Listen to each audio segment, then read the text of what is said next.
Jadi saudara sekalian, Babe Aldo diperiksa selama 9,5 jam.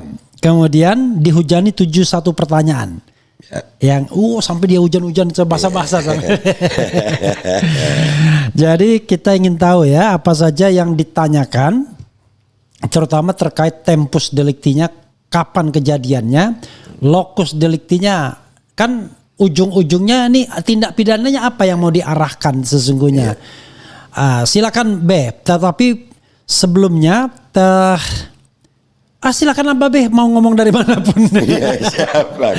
Ya, terutama terkait dengan tadi panggilannya kalau tidak salah kan 22 Januari itu tempus dan locus delictinya. Yeah. Saya yakin itu pasti tidak sampai 9,5 jam kalau cuma ditanya gitu doang karena Babe konon di Mekah pada waktu itu. Yeah. Silakan Be, dieksplorasi apa saja yang terjadi dalam pemeriksaan itu. Babe didampingi oleh siapa? Berapa orang pemeriksanya? Dari jam berapa buka? Jam berapa tutup? Apakah Babe dikepruk apa enggak? Ya, alhamdulillah. Oke, silakan Be. Ya, alhamdulillah kemarin Allah takdirin kita untuk memenuhi panggilan ya. Sebagai warga negara yang taat hukum nih, dan terima kasih udah dipanggil biar cepat jadwal mancing saya ketahuan gitu kan. Jadi saya diperiksa mulai jam 1 siang itu karena memang kita yang memilih jam 1 siang Bang. Dari pihak kita. Kalau undangannya itu jam 10. Kita mengajukan untuk jam 1 siang agar kita selesai sholat zuhur. Jadi nggak ada ini ya, tidak ada beban ya. Nggak ada beban, apalagi saya kan musafir tuh, jadi sholat zuhur bisa jamak takdim dengan asar. Jadi udah sampai malam pun bisa jamak isya dan berhenti maghrib jamak sampai isya sampai malam lagi. Jadi kita cuman jamak subuh nggak ya? Nggak bisa Bang, mau di jamak sama apa itu dia. Iya. Jadi alhamdulillah kalau pertanyaannya sih sebetulnya normatif ya, kan 71 itu termasuk pertanyaan sehat, yang begitu-begitulah. Babe hadir hari ini sehat, nggak ada paksaan yang begitu. Kalau ke intinya ya, saya juga penasaran karena di SPDP itu kan pernah saya sampaikan di sini. Itu kejadiannya 22 Januari 2025. Ternyata setelah saya tahu 22 Januari itu dilihatnya oleh bapak itu yang melaporkan. Saya belum tahu nih pelapornya siapa nih. Dilihatnya tindak pidana itu. Iya, dilihatnya bukan dilakukannya tindak pidana itu. Iya, dilihatnya dugaan tindak pidana itu. Itu 22 Januari mungkin seperti itu. Iya. Karena, masih mungkin. Iya, karena yang ditunjukkan kepada saya 2 video. Iya, video apa? Video konferensi pers. Konferensi pers oleh TPUA. Kalau nggak salah ya, karena ada Bang Egy di situ. Di yang pertama di Bareskrim, yang kedua kalau nggak salah di DPD RI, kalau nggak salah itu. Di DPD RI. Iya. Materinya apa? Itu saya nggak tahu, karena memang bukan saya yang datang ke acara konferensi pers itu. Kan memang pada tanggal 9 Desember itu posisi saya lagi di Tanah Suci Bang. 9 Desember? Iya. 9 Desember itu diupload ditayangkan di video saya di. Bukannya 22 Januari yang dipermasalahkan. Itu makanya saya bilang kemungkinan dilihatnya 22 Januari karena video yang ditunjukkan ke saya tanggal 9 Desember. 9 Desember itu TPUA melapor ke Bareskrim. Ya mungkin itu. Karena saya nggak tahu juga melapor tentang dugaan ijazah palsu. Ya mungkin itu. Lah orang melapor kok malah diproses. Nah, silakan. Ya, ini kan menarik yang ini. Saya tahu ini Bang. Menarik ini. Ya. Jadi itu video pertama. Video kedua itu kalau nggak salah 2 Maret di DPD. Ya. Nah itu kan nggak mungkin 2 Maret bro. Kalau dilihatnya 22 Januari gimana 2 Maret? Ya itu juga yang saya tanyakan. Iya. Jadi mungkin saya terkena salah satu, tapi itu dua-dua ada di channel saya. Iya. Ada di channel saya, dan pelapor kan saya nggak tahu ada berapa pelapor itu sebetulnya. Iya kan. Cuman saya merasa bangga Bang, alhamdulillah. Karena itu kan terpilih berarti. Enggak, ini lebih keren dari terpilih Bang. Channel terpilih. Karena di acara itu kan konferensi pers, artinya banyak yang meliput. Itu dua-duanya konferensi pers. Berarti kan banyak ini, baik stasiun TV atau YouTuber atau media yang meliput. Yang ditonton yang di channel saya. Ya kan? Itu keren jadas. Iya, keren jadasnya muridnya Bang Revil lah, junior biasa, aman. Mungkin yang nonton belum benci sama Babe. Mungkin juga. Oke, silakan Be. Jadi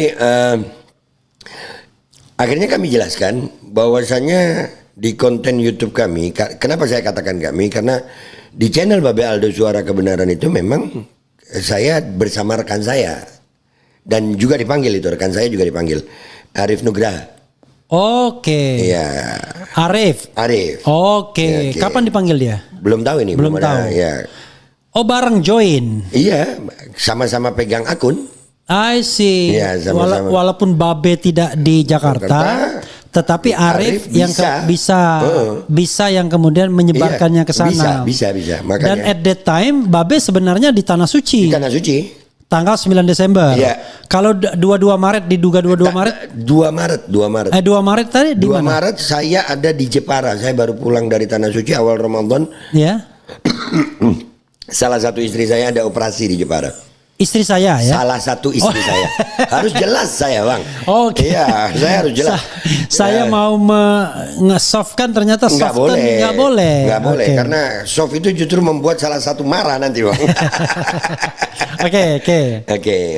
Jadi posisi saya di Jepara dan memang waktu itu lagi operasi Bang, ada operasi. Oke. Jadi peristiwa itu kan konferensi pers. Iya. Nah, jadi kami jelaskan aja kepada bapak-bapak kepolisian, konten YouTube itu ada 3 jenis di channel kami ini. Ada 3 jenis konten YouTube. Ya. Ada konten reaction. Ya. Ada konten podcast. Ya. Ada konten konferensi pers. Ya.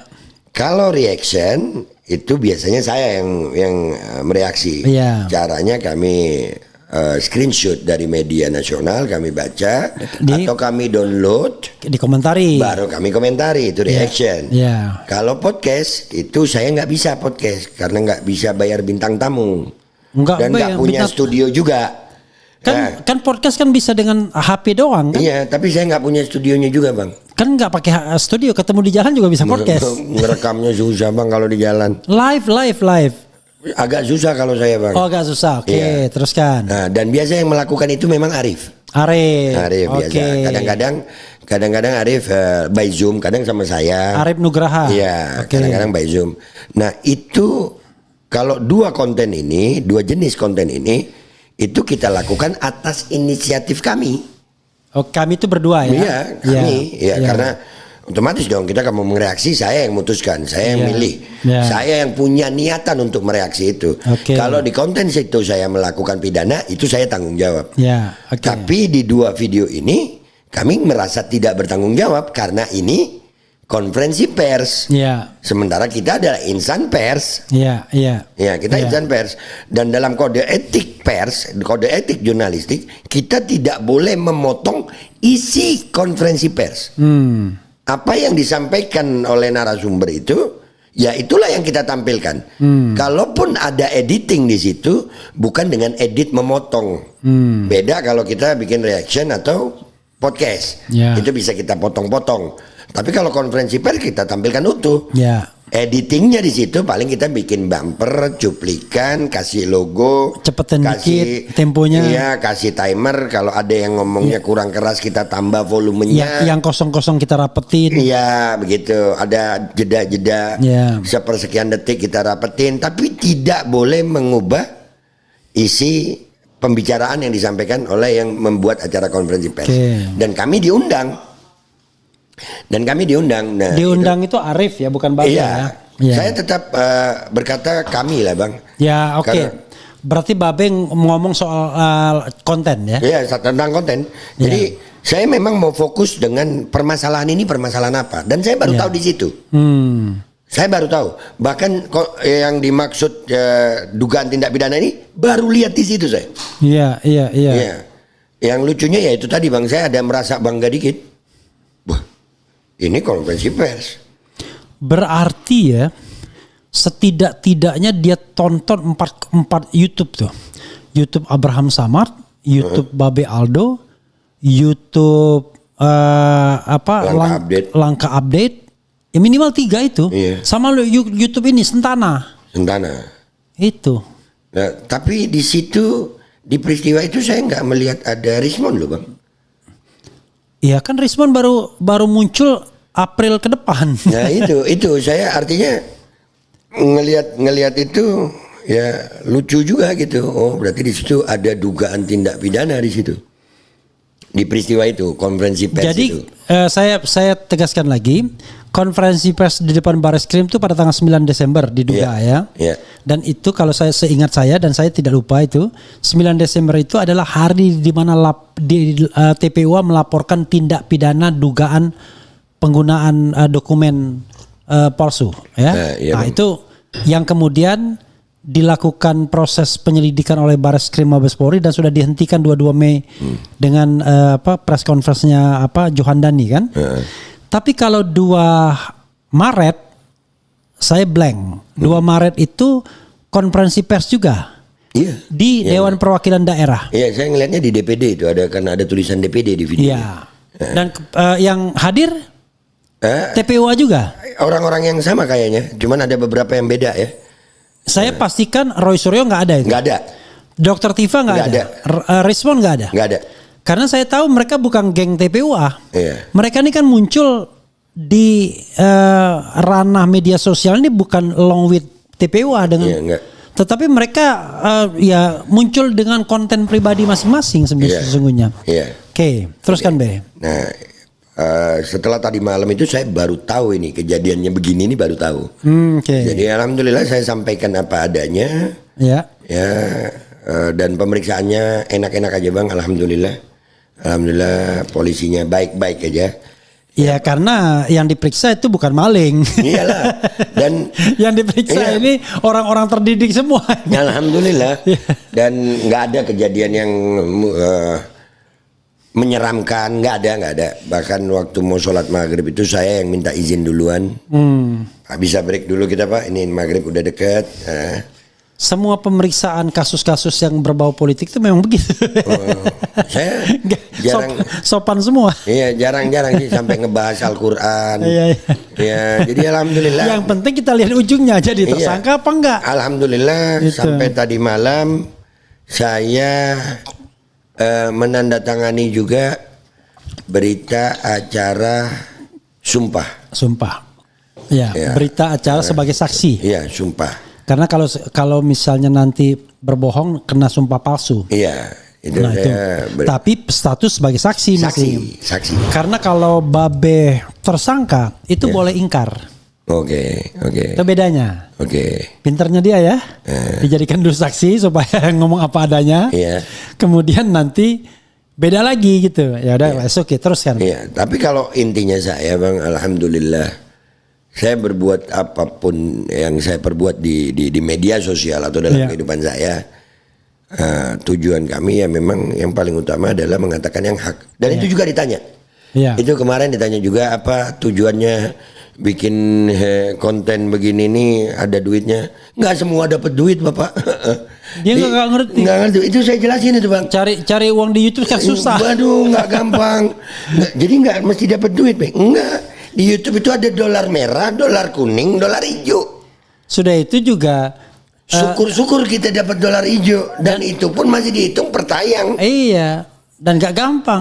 Makin lama makin sulit. Nah, it doesn't mean Anda naik subscribernya duitnya mudah. Enggak mesti. Enggak mesti. Ya itu saya jelaskan semua. Iya. Oh jadi YouTube itu aturan YouTube Pak.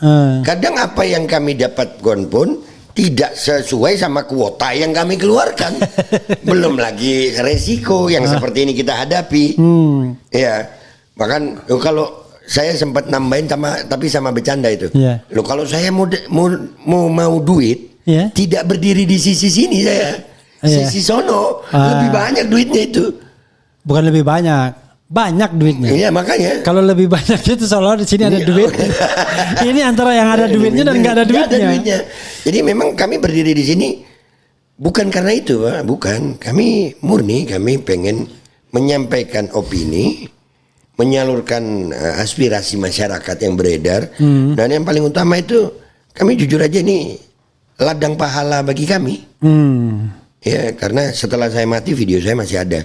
Andai kata saya dicaci orang setelah saya mati dari video itu, saya benar, saya tetap dapat pahala itu. Iya. Ya, jadi memang tujuan saya untuk itu, bukan untuk yang lain. Jadi ada mungkin pasalnya itu kalau nggak salah 160 ada mengambil keuntungan. Bukan. Pas 160 itu penghasutan. Penghasutan ya. Ada 160 itu, Bang. Iya, 160 KUHP. Ya. Jadi ini nanti saya share ke Babe juga, tapi saya pengen tanya dulu. Iya, Bang. Lalu apa yang kemudian keberatan dia terhadap konten itu? Apa? Nggak tahu. Kami nggak tahu. Tidak diberitahukan karena memang fokusnya pemeriksaan tidak ada di dalam 71 pertanyaan itu, Bang. 71 pertanyaan itu seputar apakah Babe mengetahui kejadian ini. Jadi lebih pada prosedur formalitas saja. Iya, prosedur formalitas saja ya. Ya saya jawab yang seperti saya tahu dan saya juga menyampaikan bukti-bukti bahwasanya kita insan pers dari 2002 sekian saya sudah ada kartu persnya. Jadi bukan baru aja karena kasus ini terus jadi anggota pers, bukan. Udah lama dan Babe grup forum keadilan ya? Sempat di forum keadilan, sekarang di Cakrawala Indonews. Oke. Kalau saya satu Indonesia sama Arif. Iya, sama Arif juga. Jadi bukti-bukti itu yang saya sampaikan, artinya pada tanggal 9 Desember saya nggak ada di Indonesia dan tanggal 2 Maret saya juga nggak mengetahui karena lagi ngurusin istri operasi. Gitu, Bang. Jadi sama sekali nggak ada clue apa yang dipersoalkan mereka. Nggak ada, karena yang ditanyakan sama saya adalah Babe tahu nggak ini acara apa? Gitu. Iya, itu aja kejadian aja. Kejadian aja. Tapi isinya nggak dipersoalkan, nggak ditanyakan. Iya, walaupun di dalam berkas itu, Bang, yang saya tanda tangani, itu 31 halaman. Babe baca semua 31 halaman itu? Ada beberapa yang saya lewati karena bentuknya transkrip, bukan pertanyaan. Oke. Jadi transkrip pembicaraan, Bang. Nggak bisa juga kita cek. Wah, kalau ngecek satu-satu, Bang, itu lebih. Nggak, maksudnya nggak bisa juga kita cek apakah betul apa enggak transkripnya itu kan? Iya, enggak. Kan nggak mungkin kita ingat precise gitu kan? Iya, nah jadi itu kan transkrip itu berarti yang terjadi di video itu. Baru saya ditanya tentang itu. Untung transkripnya itu nggak ada bahasa Arabnya, nggak ada bahasa Jermannya. Waduh, itu aja, Bang, waktu tanda tangan BAP itu, Bang. Iya. Itu kan 31 halaman tuh. Iya. Rangkap 24, Bang. Rangkap 24? 24 rangkap. Jadi tanda tangan 24 kali. Oh, kan ada parab dulu. Parab per lembar. Parab per lembar tanda tangan. Parab per lembar tanda tangan. Kali 24 ya? 31 kali 24. Oke. Begini tebelnya, Bang. Marem juga. Itu dari tanda tangan kenceng gitu sampai miring tanda tangan. Makanya saya berniat mengubah tanda tangan saya RF aja, pakai simbol aja RF gitu. Daripada saya panjang begitu ya. Ya, jadi mulai paraf tanda tangan, paraf. Belum lagi berita acara sumpahnya. Iya. Ya, itu juga 2 halaman aja, tapi ya 24 rangkap. Oke. Begitu. Jadi apa yang bisa Babe simpulkan dari pemanggilan Babe oleh Bareskrim ini? Yang saya kalau peristiwanya pun ini masih mengganggu pikiran saya. Ini apakah apa kesalahan Babe? Iya, maksudnya? Gitu. Ini kenapa sehingga dilaporkan? Iya, kenapa gue dibawa juga gitu?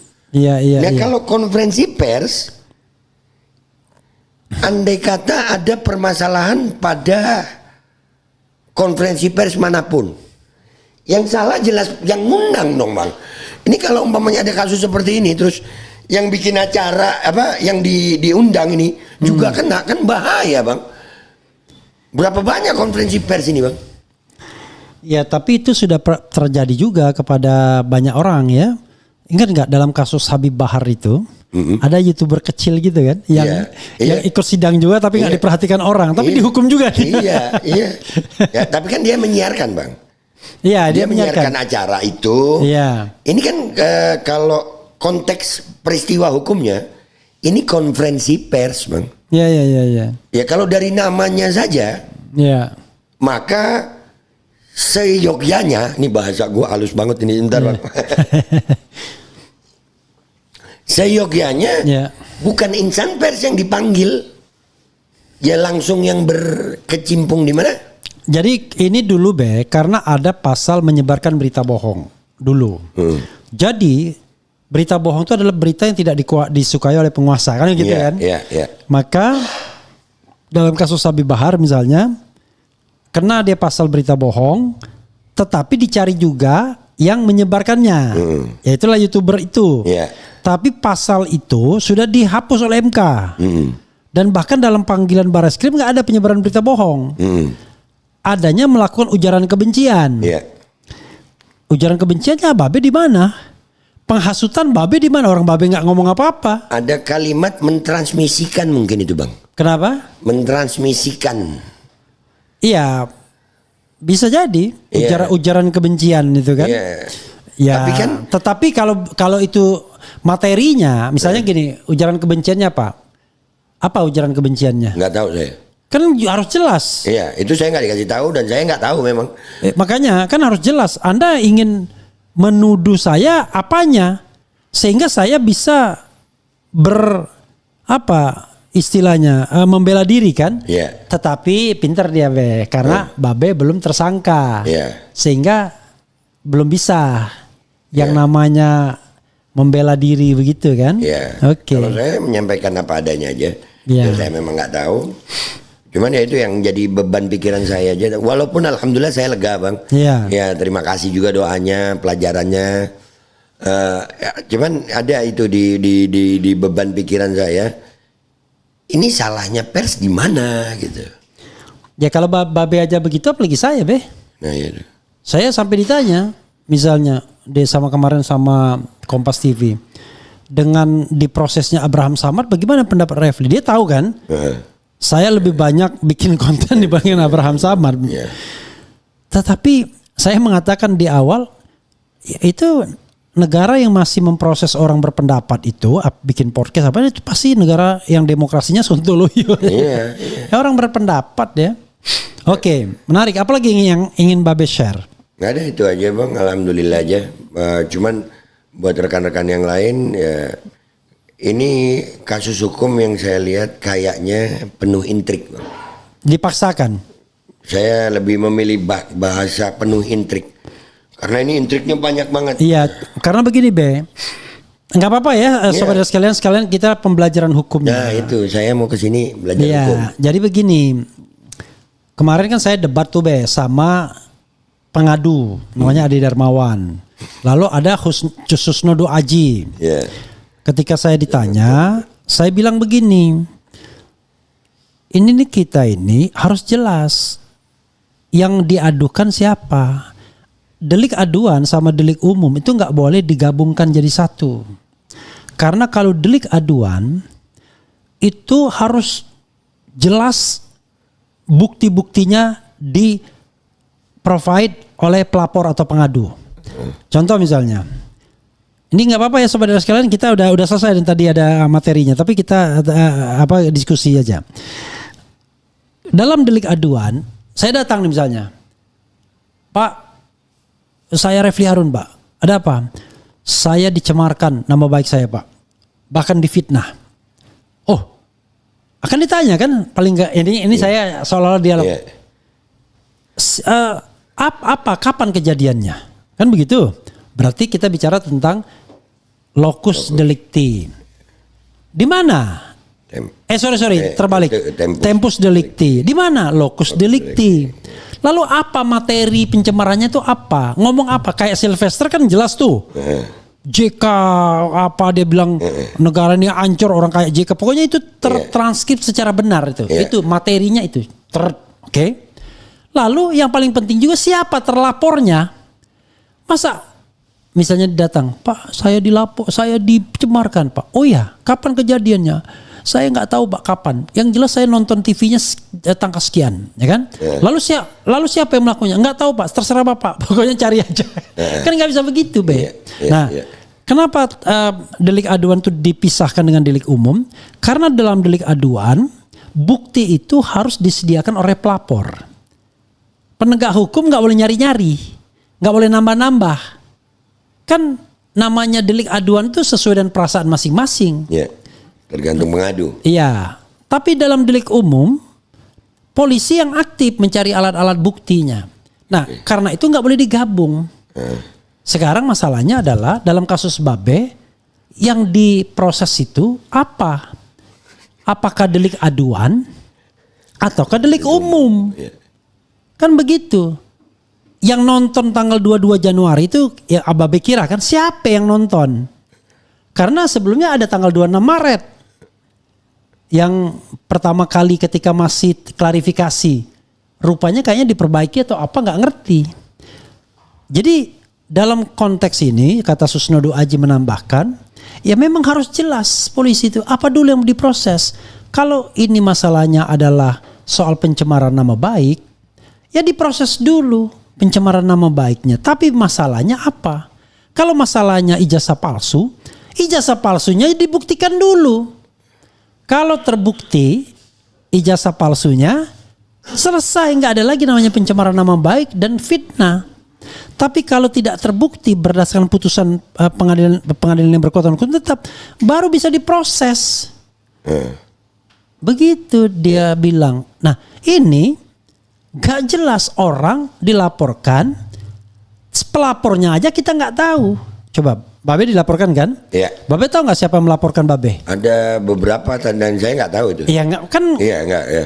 Kan nama yang kita dengar di Depok nggak ada nama Babe. Iya. Jadi maksudnya kan harus jelas tuh siapa saya yang itu yang menjadi pertanyaan saya, kenapa saya katakan ini juga penuh intrik, Bang. Di saat nama saya digabungkan dengan nama-nama besar nih. Iya, iya. Babe besar juga. Enggak juga, Bang. Enggak, saya rakyat jelata, rakyat receh. Rakyat jelata gimana yang nonton udah 1.500 ini watching nah.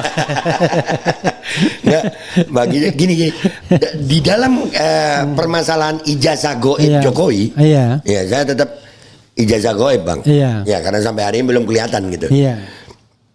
Saya bukan orang yang aktif terjun di dalamnya. Iya. Nggak pernah ikut dalam bentuk pelaporan. Nggak ada itu, nggak ada. Iya. Konferensi pers, nggak ada. Nggak pernah. Ya satu-satunya karena channel Babe Aldo menyiarkan itu aja. Oke, berarti kan kalau channel saya dipaksakan untuk dilaporkan, Bang. Channelnya aja. Iya. Bukan itu, Bang. Ini juga buat saya ngawur. Iya. Karena peristiwanya konferensi pers. Ini bukan yang saya buat gitu. Enggak. Channel kami itu mendatangi acara yang kami diundang. Terus orangnya ngomong. Nah, kalau ada kesalahan dari orang yang ngomong, masa kami juga dihukum? Ya, makanya polisi itu aneh. Dari dulu juga aneh. Kenapa? Ya. Media mainstream itu nggak pernah dia hukum. Padahal tiap hari penghinaan itu bisa muncul dari debat-debat di media mainstream. Yeah. Di televisi itu kan debatnya kan lebih gila. Sudah sekata-katain, sudah ngapain dan lain sebagainya. Tapi nggak pernah diproses. Giliran podcast Abraham Samad dilaporkan. Nah, inilah yang namanya kriminalisasi. Jadi kriminalisasi itu mengada-adakan sesuatu yang sesungguhnya tidak ada. Tapi begini, Be. Kalau Jokowi mau mengadukan sebagai ini adalah sebagai penghinaan atau fitnah atau pencemaran nama baik, maka itu adalah hak dia. Betul. Karena ini hak dia, jangan dicampur dengan termul-termul lainnya yang ikut mengadukan itu. Kan mestinya polisi membatasi deliknya sebagai delik aduan. Kok tiba-tiba diperpanjang, dilebarkan deliknya sampai ancaman hukumannya 12 tahun. Iya. Misalnya delik membuat dokumen palsu menjadi seolah-olah original.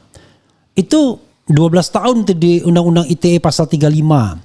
Menggunakan dokumen tanpa izin pasal 32. Kemudian penghasutan tadi 160 KUHP itu yang dikenakan ke Habib Rizik tuh. Iya. Kemudian pasal 28 ayat 2 mengenai ujaran kebencian yang berbau SAR plus macam-macam itu. Kalau dulu SARA kan, sekarang suku, agama, ras, ada kebangsaan, ada warna kulit, etnis dan lain sebagainya. Keyakinan agama dan lain sebagainya. Nah, ini yang kemudian pencampuran inilah yang kemudian membuat proses ini terasa tidak fair. Karena kalau misalnya kaitannya hanya soal pengaduan delik aduan itu hukuman maksimalnya hanya 4 tahun saja ancamannya ya. Jadi pasal 310 itu 9 bulan, 311 KUHP itu 4 tahun, pasal 27A cuma 2 tahun. Apa konsekuensinya? Kalau dijadikan tersangka nggak bisa ditangkap nih orang, nggak bisa ditahan. Tapi kalau digunakan satu saja pasal yang delik umum tadi, apakah itu penghasutan 6 tahun, kemudian ujaran kebencian itu 6 tahun, menggunakan dokumen tanpa izin 8 tahun, memalsukan dokumen seolah asli itu 12 tahun, maka ada alasan untuk menangkap. Ya inilah yang namanya kriminalisasi.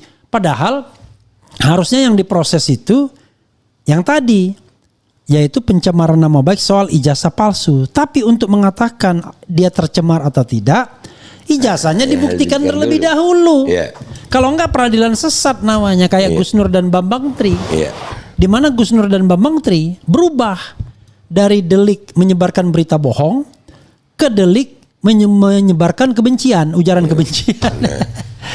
Oke. Alhamdulillah sih yang saya lihat Bang, saya kemarin sudah pasrah banget karena ngeliat ini intriknya, ini udah nyenggol kemana-mana ini, udah nyenggol kemana-mana.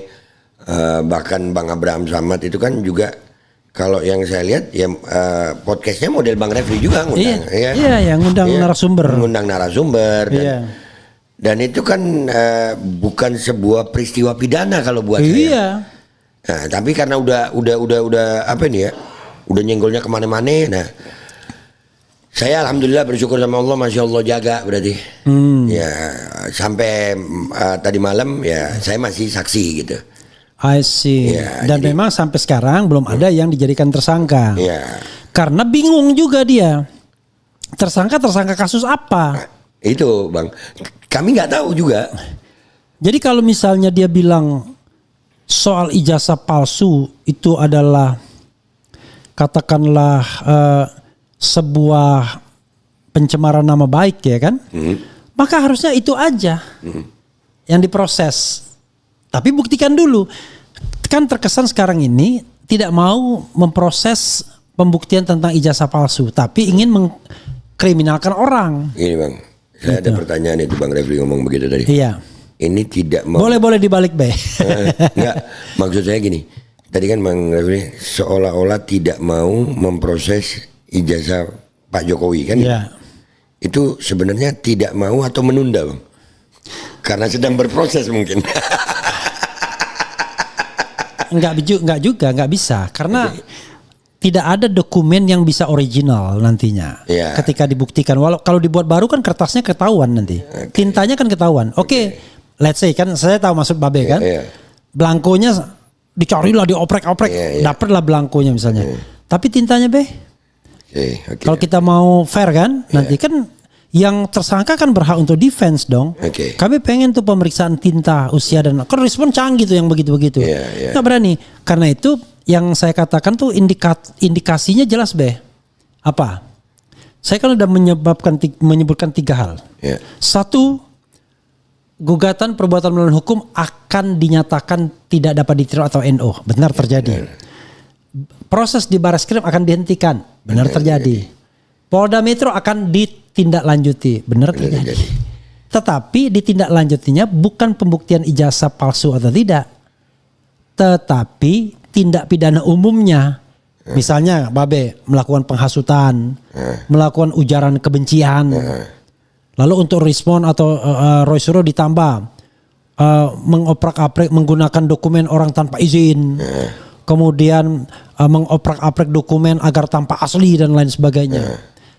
Jadi di dalam proses persidangannya nanti tidak ada pembuktian ijazah palsu karena berita bohong sudah dihilangkan. Kan nggak ada berita bohongnya kan? Berarti kalau nggak ada berita bohong ya kami sebagai media nggak boleh kena karena nggak ada pemberitaannya. Kan nggak ada berita bohong. Ya tapi tadi kalau dia nekat kenakan penghasutan. Ujaran kebencian. Bagaimana media yang menyiarkan itu bisa kena juga ya Bang? Ya itulah saya bilang sontoloyonya kita. Kan saya udah bilang dari awal. Nah, berarti alhamdulillah pemeriksaan saya tadi malam nggak sontoloyo berarti Bang. Alhamdulillah masih ada harapan hukum gitu. Karena dari awal memang sontoloyo ini. Kenapa? harusnya tidak boleh di-entertain pidana umumnya. Oke. Karena ini kan soal terkait dengan tudingan ijazah palsu. Aduan. Jadi pidana umumnya hapus semua. Hei kau ngapain kau ngadu-ngadu gak ada kaitannya. Pak Jokowi sudah ngadu dah, kita proses Pak Jokowi punya. Nah ketika Pak Jokowi punya, maka dia harus buktikan ijazah dia asli. Jadi mungkin yang ngelaporin saya ini para termulnya ya mungkin ya. Karena bener. Karena di situ Babe nggak ada awalnya disebutkan. Yang disebutkan awal waktu Pak Jokowi sama lawyernya itu kan inisialnya RS. Diduga Roy Suryo, RS diduga Rismon Sianipar, kemudian TT diduga T Fauzatia Suma, ES diduga Egy Sujana, K atau Tri Royani, KTR atau K diduga Kurnia Tri Royani. 5 ini orang yang bahkan Rizal Fadila enggak. Rizal Fadila diadukan di Depok kalau tidak salah sama di pengadilan mana. Saya tiba-tiba surprise, kok tiba-tiba Babe Aldo masuk. Nah, disinilah yang saya katakan tadi, polisi mencari-cari kira-kira delik yang mau ditonjolkan nih yang mana. Yakin nggak Babe bahwa si Babe itu nonton pada tanggal sekian? Enggak juga. Kan ini delik aduan. Iya. Jadi gitu. Mungkin termulnya nggak suka sama saya gitu ya. Jadi enggak, menurut saya bukan nggak suka Be. Ada kemungkinan bahwa mereka cari legitimasi bahwa ini ada di konten siapa. Oke. Memang peristiwanya press conference kan? Iya. Tapi peristiwa press conference itu ditransmisikan melalui digital. Nah, dicarilah kira-kira siapa yang mentransmisikan ini sebagai barang bukti bahwa sudah terjadi apakah ujaran kebencian, penghasutan. Jadi mereka akan mengkualifikasikan omongan di press conference itu sebagai ujaran kebencian, penghasutan dan lain sebagainya. Tetapi kan harus ada yang menyiarkannya. Ya, berarti kami termasuk saksi lah di situ ya untuk melegitimasi kejadian itu gitu ya. Kalau masih untung saksi. Kalau misalnya dianggap termasuk bagian yang mentransmisikan, menyebarkan dan lain sebagainya, nggak bisa. Karena saya ada izin pers. Dan itu produk jurnalistik. Dan itu bukan kejadian yang kami buat, bukan. Kami nggak pernah tahu dia mau ngomong apa kan konferensi pers. Ya, saya setuju dengan omongan Babe. Karena itu mudah-mudahan Babe dan yang lainnya tidak kena. Nggak ada yang kena. Nggak ada yang kena. Jangan sampai ada yang kena. Karena ini peristiwa. Kalaupun ada yang mau dikenakan, buktikan dulu ijazahnya. Itu asli atau palsu. Masa orang berpendapat kemudian dikatakan menghasut? Iya. Gitu. Ya, jadi pasalnya memang masih awang-awang ini. Ya. Tapi paling tidak alhamdulillah. Tapi itu sebenarnya melanggar HAM. Bagaimana mungkin orang diperiksa tapi dia sendiri nggak ngerti dia diperiksa karena apa? Itu saya tuh. Saya nggak tahu. Itu melanggar HAM itu sesungguhnya. Seharusnya penyidik tuh menjelaskan kenapa Anda diperiksa sebagai saksi. Karena ini. Dijelaskan nggak itu? Dijelaskan waktu diperiksa Bang. Iya. Saya tahu setelah diperiksa. Setelah ditanya, baik Be, apa kabar Be, bener ini channel Babe. Jadi kami mau nunjukkan ada video ini. Babe tahu nggak ini? Nah, gitu Bang. Iya, tetapi Babe nggak ngerti kaitannya apa. Nggak tahu. Nggak tahu. Saya cuman fokus. Bukan karena Babe bodoh, karena memang nggak jelas. Nggak ada di situ. Iya. Saya nggak tahu kejadiannya kapan, di mana saya nggak tahu. Materinya dibilang nggak ini bener nggak materinya, transkripnya gitu? Nggak tahu saya. Oke. Karena memang nggak tahu, bukan ada saya di situ. Be, coba kita bacakan komentar Sobat RH sekalian Be ya. Siap Bang. Tenang Be, kita baru 42 menit ini. Oh siap Bang. Karena untuk mengasihani ini 1 jam maksimal ya kan? Oke siap Bang. Oke, coba kita bacakan. Yang termul-termul kita bacakan juga. Oke siap. Saya pribumi, cuma saya waras. Saya bisa bedain mana benar, mana dongok. Maaf, ada aja nih. Kemudian di mana ada kegaduhan, di situ ada imigran Yaman. Biasa itu Bang ya. Kapasitas otaknya cuma segitu. Iya, Tuti Utari termul betina. Wah, ternyata ada juga ininya. Modiar Lodo bentar lagi masuk. Luar biasa ini. Salam ngopi nih, masuk gue nih ngopi gue. Yeah. Kemudian Prabumi Tae Bela Yaman, kacau juga nih orang nih. Pak Prabowo, ini kemana kasus di kejaksaan, di kepolisian rame begini, kok enggak tindakan kepada lembaganya untuk lebih profesional? Nah, ini ada yang benar juga. Woi, geng Solo, Laskar Siliwangi Bogor belum turun, siapkan saja pasukan geng Solo. Waktunya tiba nanti, cukuplah Siliwangi Bogor yang hadapi kalian. Nggak boleh lah ya. Itu namanya memprovokasi, nggak boleh ya. Jadi kalau yang nggak benar-benar kita sudah disclaimer ya kan, nggak boleh. Dikasih tahu. Sudah kasih tahu. Ya. Kemudian sesungguhnya Termul juga nggak percaya ijazah Jokowi asli, cuma menjalankan tugas untuk menggonggong demi sesuap nasi. Masuk akal. Ini kata Putra Lubis 88 ya. Omon-omon sudah beberapa waktu tidak lagi mendengar kabar Jokowi di beranda YouTube yang biasanya suka muncul tiap waktu. Lagi apa kira-kira Jokowi ya? Oke. Karena kalah dengan Sylvester mungkin. Iya, gitu. Itu juga gimana kabarnya ya? Ya saya bilang besok insya Allah dia akan dieksekusi. Kalau enggak, berarti benar ada orang besar. Dibalik aja kita balik-balik ya kan. Iya. Yang bebas boleh tapi semua ada batasnya. Jangan seenak ngomong mencaci orang lain. Negara hukum kok salah harus dihukum. Nah ini ya. Ini yang namanya sobat era sekalian, apa istilahnya ya? Kalau kita bicara caci maki, kita harus bedakan antara pejabat publik sama bukan pejabat publik. Oke. Kalau bukan pejabat publik, oke lah, Pak Jokowi bukan pejabat publik, dia berhak. Silahkan diproses pengaduan dia doang, jangan ditambah-tambah yang lain-lain gitu loh. Dia merasa bahwa dia dihina sehina-hinanya. Direndahkan serendah-rendahnya. Itu yang dibuktikan. Ngapain kemudian ada termul-termul lainnya yang sok-sok pahlawan ikut mengadukan dan diproses, di entertain istilah saya oleh penegak hukum menggunakan pasal yang sampai ancaman hukumnya 12 tahun. Ngeri kali negara kita ini. Nah, saya juga mau nambahin itu buat orang yang ngomong tadi begitu, Bang. Hukum itu nggak ngelihat perasaan, nggak peduli lu mau benci, lu mau cinta gitu. Hanya karena lu cinta Jokowi, terus ada orang yang nggak suka Jokowi, maka yang nggak suka Jokowi harus dihukum. Kan nggak bisa begitu, Bang. Ya, jadi mau di Indonesia negara hukum, iya berlakulah adil dalam hukum gitu. Berlakulah adil, siapapun yang salah ya dihukum. Jangan karena berseberangan lalu lu mau memaksa orang harus dihukum hanya karena lu menguasai instrumen aparat penegak hukum. Dan satu hal, kalau Jokowi mau mengadukan orang yang dianggapnya menghina dia, itu nggak ada masalah, itu hak dia. Yang nggak boleh itu adalah polisi mencari-cari kesalahan, paham kan? Kalau mencari-cari kesalahan, bayangkan. Jokowi datang, dia sendiri mengatakan bukan saya yang melaporkan 12 orang itu, kan dia bilang begitu. Ada kalimat begitu. Kok bisa? Lalu delik aduannya di mana? Harusnya nggak usah diproses itu. Artinya dia mengadukan sesuatu yang nggak jelas. Loh kok malah dikembangkan oleh penegak hukum? Kan kalau kita gini lah misalnya.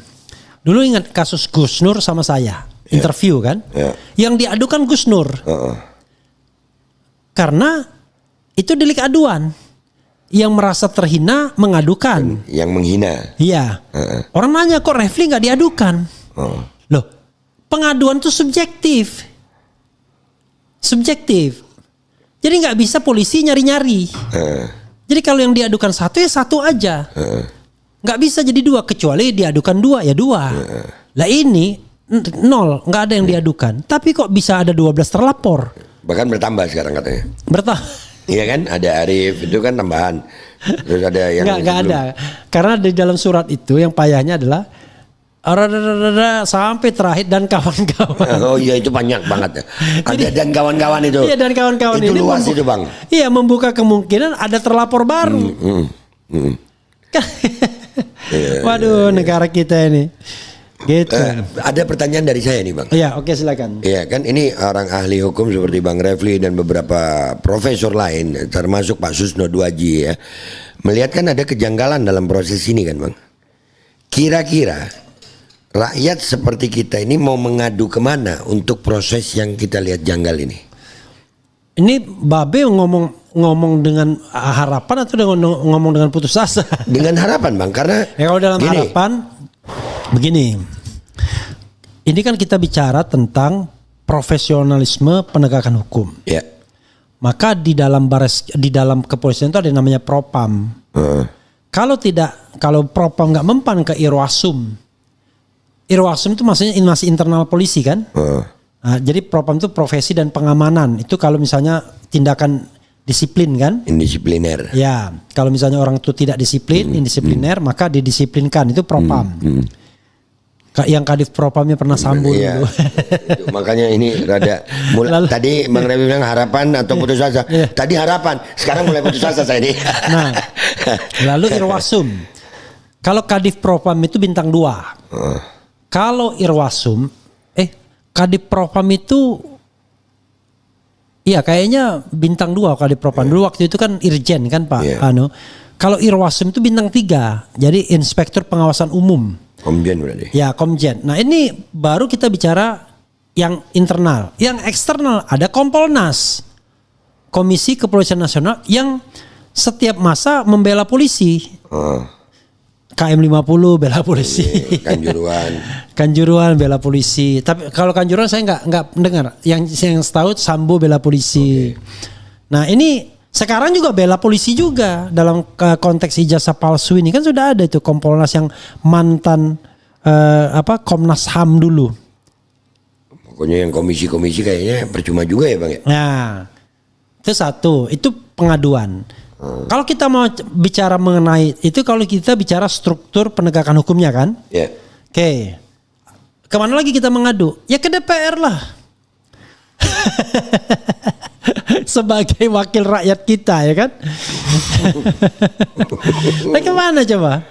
Nah, berikutnya kepada siapa? Ya kepada Presiden. Ya kan? Melalui Menko Polhukam atau Menko Hukum mungkin ya. Saya nggak tahu ini masuknya kalau Kompolnas ini masuk hukum harusnya ya, Menko Hukum. Nah, kalau terakhir kalau nggak ada putus asa ya udah mengadulah kepada Allah Subhanahu Wa Taala terakhir. Ya, itu minta maaf kalau saya dari pertama itu. Itu dari pertama udah nggak ngarep sama yang lain. Cuman paling tidak dengan pertanyaan ini yang nonton Bang Refli, ini kan banyak juga rakyat motor mulnya mau nggak. Ini fakta yang terjadi gitu. Kita mau ngarep kemana lagi? Ya bahkan kemarin itu Bang saya bilang sama penyidiknya, jelasin aja Pak, saya ini jadi tersangka atau saksi. Loh kok Babe namanya? Iya Pak, demi Allah saya siap. Saya ini siap.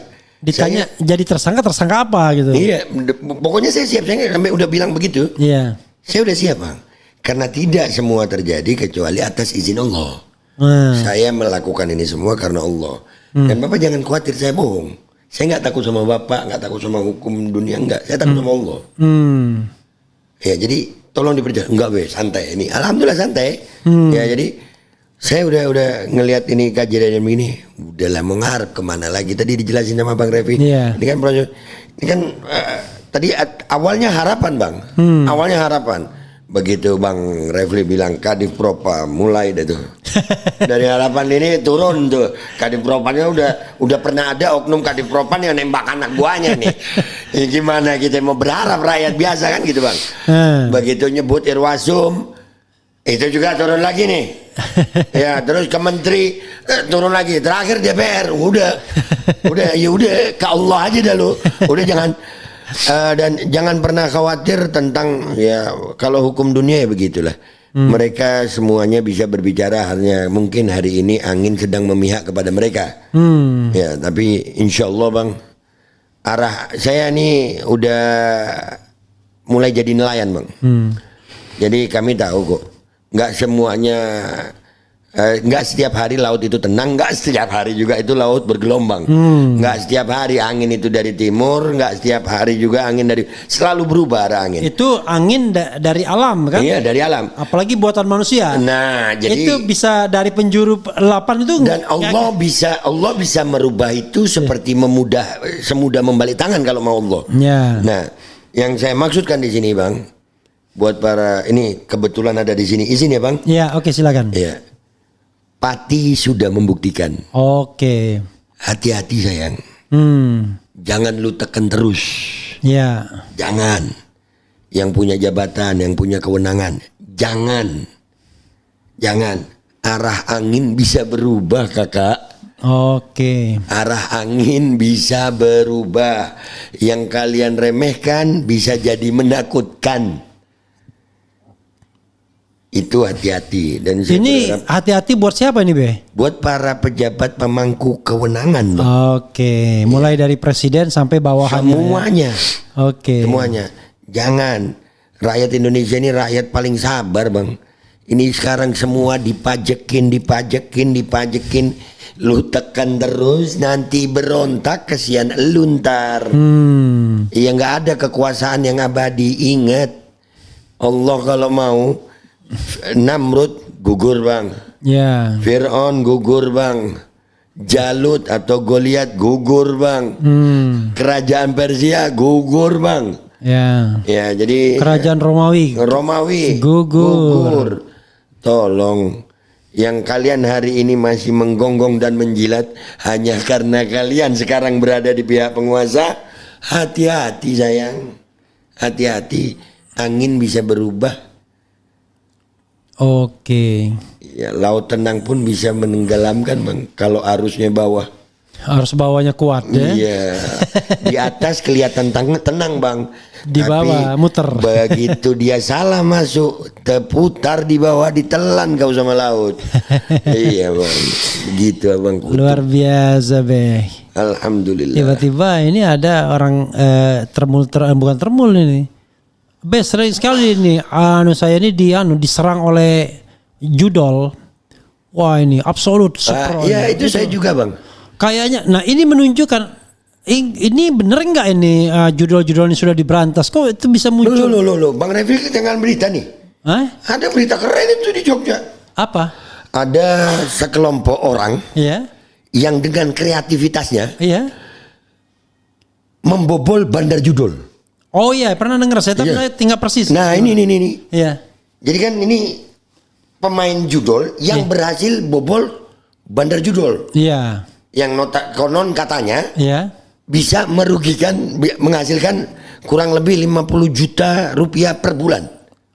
Per bulan dari membobol situ judul. Oke. Ditangkap Bang. Pembobolnya? Iya. Karena mengganggu dia. Nah ini kan tadi ada delik umum atau delik aduan ini. Kalau ini delik umum, di mana delik umumnya? Kalau ini delik aduan, siapa yang ngadu nih? Ya kan Bang? Nah saya karena orang hukum Be. Siap. Itu delik umum ya kan? Itu termasuk kategorinya ya semacam pencurian. Oke. Tapi yang dicuri ini uang haram. Iya. Jadi baik yang mencuri maupun dicuri harus masuk kena semua, dua-duanya. Iya.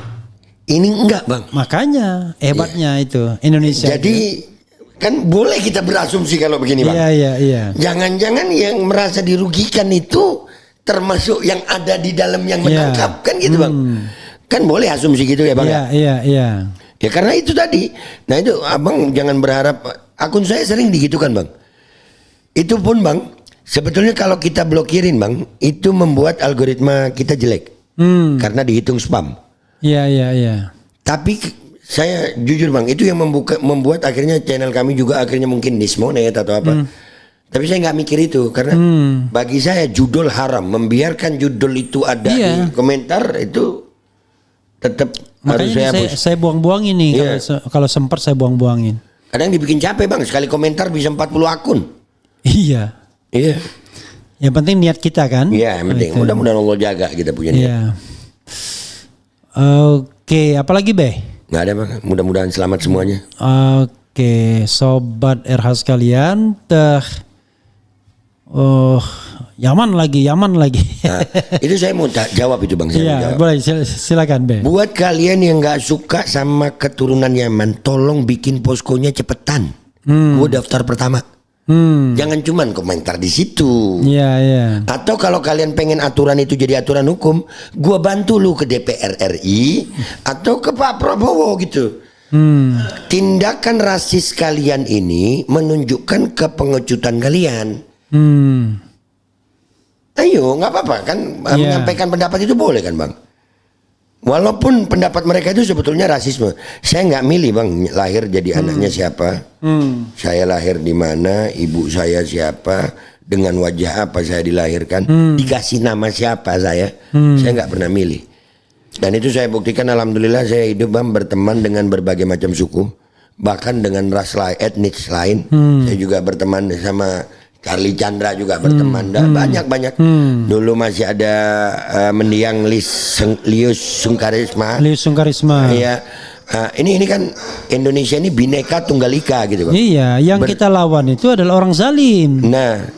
Bukan orang yang berbeda agama dan berbeda keyakinan, ya kan? Dan sungguh picik orang yang memusuhi saya secara garis keturunan hanya karena saya menyampaikan pendapat saya untuk yang masalah umum.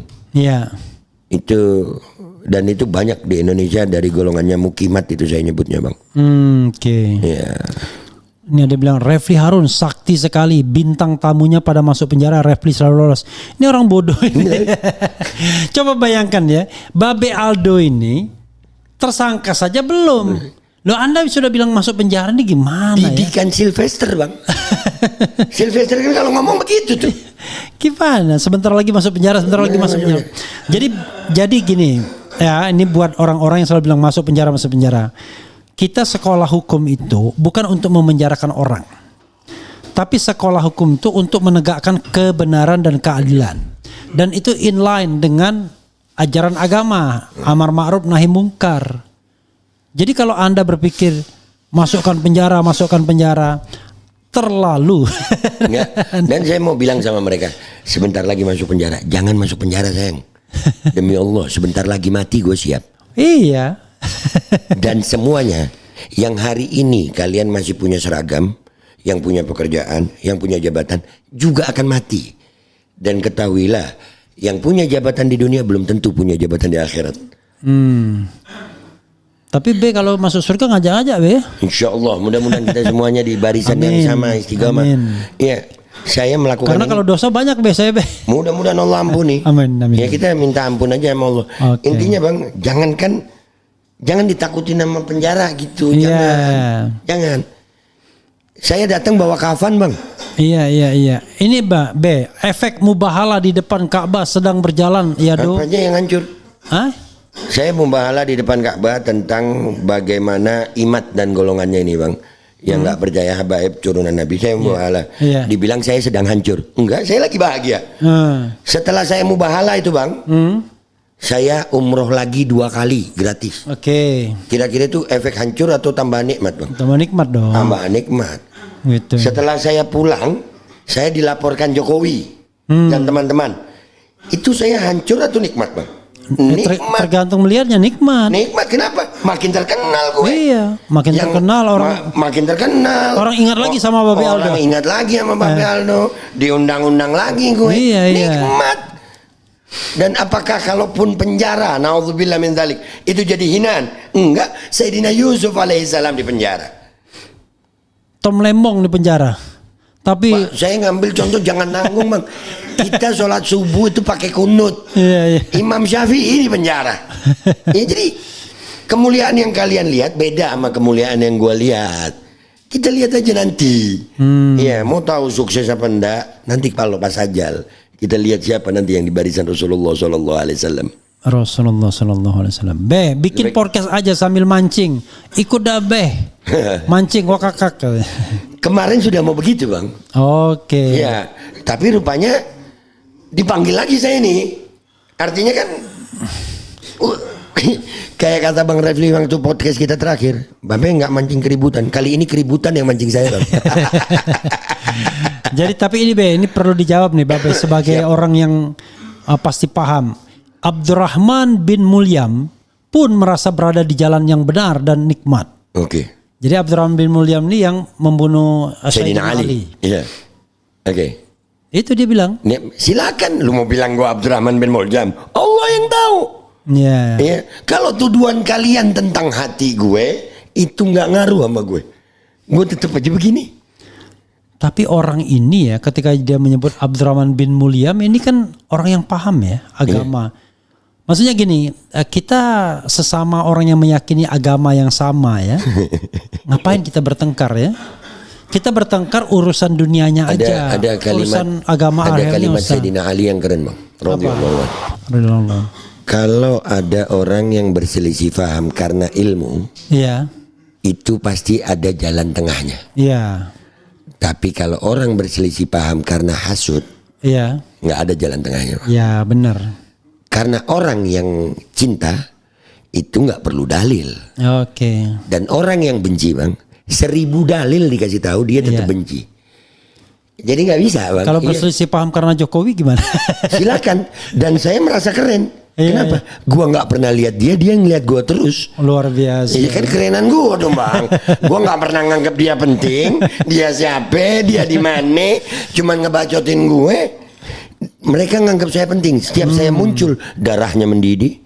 Setiap saya muncul mereka luangkan waktu untuk ngomentarin saya. Dan alhamdulillah Bang Aldo keren malam ini di tempat Bang Refli. Terima kasih Bang. Luar biasa. Siap Bang. Udah 1 jam lebih. Siap. Ya kan? Closing statement wrap up dulu baru closing statement. Oke. Alhamdulillah gue bersyukur kepada Allah. Terima kasih buat semua yang sudah mendoakan Umi gue, mertua gue, bini gue, anak-anak gue, guru-guru gue, teman-teman gue, sahabat gue. Yang bisa gue ucapin adalah semoga kalian semuanya mendapatkan lebih baik dari Allah Subhanahu wa taala dari apa yang telah kalian doakan buat gue. Dan mudah-mudahan doa-doa kita yang saling mendoakan ini menjadi tanda dari Allah Subhanahu wa taala. Sebagaimana kita kumpul di dunia dalam doa, insya Allah kita di akhirat juga akan berkumpul bersama Rasulullah berkat doa. Sallallahu alaihi wasallam. Dan buat termul yang semangat, gue cuma mengingetin angin bisa berubah, merubah arah angin itu mudah bagi Allah. Dan buat para pejabat yang pemangku kewenangan, hati-hati Pak, kekuasaan Anda semuanya itu akan dipertanggungjawabkan. Ada kalimat saya buat penyidik tadi malam Bang. Apa? Saya bilang begini Bang. Pak, kita sama-sama umat Nabi Muhammad SAW. Nabi Muhammad itu sangat cinta sama umatnya. Kalian yang punya jabatan dan kewenangan, jangan sekali-kali menyusahkan umat Nabi Muhammad. Karena Nabi Muhammad bisa kecewa sama kalian. Nabi Muhammad SAW itu jangankan urusan umatnya di dunia, kelak di akhirat Nabi Muhammad SAW yang umatnya harus berurusan sama Allah Subhanahu Wa Taala yang tidak ada zalim, itu Rasulullah SAW jadi bemper utama yang akan maju pertama demi urusan umatnya. Wahai para pejabat yang hari ini kalian punya kewenangan, jangan kalian zalimi umat Nabi Muhammad SAW karena nanti kalian akan berurusan dengan Nabi Muhammad SAW. Itu aja closing statement dari saya Bang. Oke, dan saya menitip doa ya siapapun yang mendengarkan podcast ini ya, mudah-mudahan kita bersama terus di jalan kebaikan. Amin. Kebaikan menurut tuntunan agama tentunya, bukan tuntunan yang lain ya. Dan kita bisa bertemu di surganya kelak. Amin. Ya. Amin ya rabbal alamin. Itu saja Be. Siap. Wassalamualaikum warahmatullahi wabarakatuh.